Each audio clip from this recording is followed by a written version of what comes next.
حدیث کې راغلی وای د قیامت پر ورځ به الله رب العالمین یو مالدار انسان راولي چې په دنیا کې امیش د مزو ژوند تیر کړي دي چیرته په دنیا کې د سختي وشپنه د کلی یو غم به نه دی راغلی امیش د مزو زندگی تر کړي او مالدار انسان دی تاسو انسان بل رب العالمین راولي ملائکه ته وایي چې دا بوزي جهنم ته جهنم ته به بوزي د رب العالمین په امر باندې ودا انسان د جهنم نه بیر وباسي د حساب او د کتاب لپاره الله رب العالمین به بنده ته دسی وایي چې اے بنده هل مر بك نعيم قط د دین مخ کې چیرته تا د مزوز زندگی تیر کړی دا چیرته په دنیا کې باندې خوشحالي راغلی ده دا انسان به وایي چې والله ما مر بي نعيم قط قسم بالله چې چیرته ما د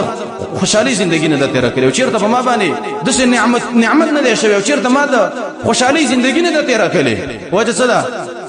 د جهنم یو غپا د انسان د دنیا ټوله خوشاله نه او مزيري او به نبی صلی الله علیه وسلم فرمایي د قیامت پر ورځ به انسان الله رب العالمین راولي چې په دنیا کې امیش د تکلیفونو زندگی تیر کړی ده قسم غمونه پر انسان باندې تیر شوی دي د بچو غمونه د رزق غمه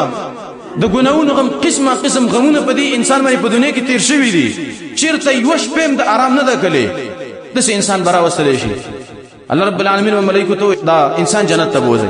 و دا انسان و ملائکه بوزي جنت کې بس صرف یو چکر ورکی او به راولي الله رب العالمین مخه ته حساب او کتاب لپاره الله رب العالمین به ورته وي چې اے بنده هل مر بك بؤس قط چیرته دنیا کې پتا باندې چې ته سخت ورځ راغلی ده چې تکلیف باندې په دنیا کې راغلی ده وای دا بنده وای چې الله والله ما مر بي بؤس قط قسم بالله چې په دنیا کې ما باندې هیڅ تکلیف نه راغلی هیڅ د غم ورځ ما نه دلیدلې د جنت یو چکر انسان د دنیا ټول غمونه یری نو دې دنیا ته پریشان کېدل نه دي پکار او د دې دنیا فقر ته پریشان کېدل نه دي پکار ځکه دا 2 ورځې ژوندۍ د 2 ورځې تیریږي ختميږي غم چې د باندې راغی دې ته پریشان کېږم اخرت غم وګرځوا چې اخرت د غم وګرځو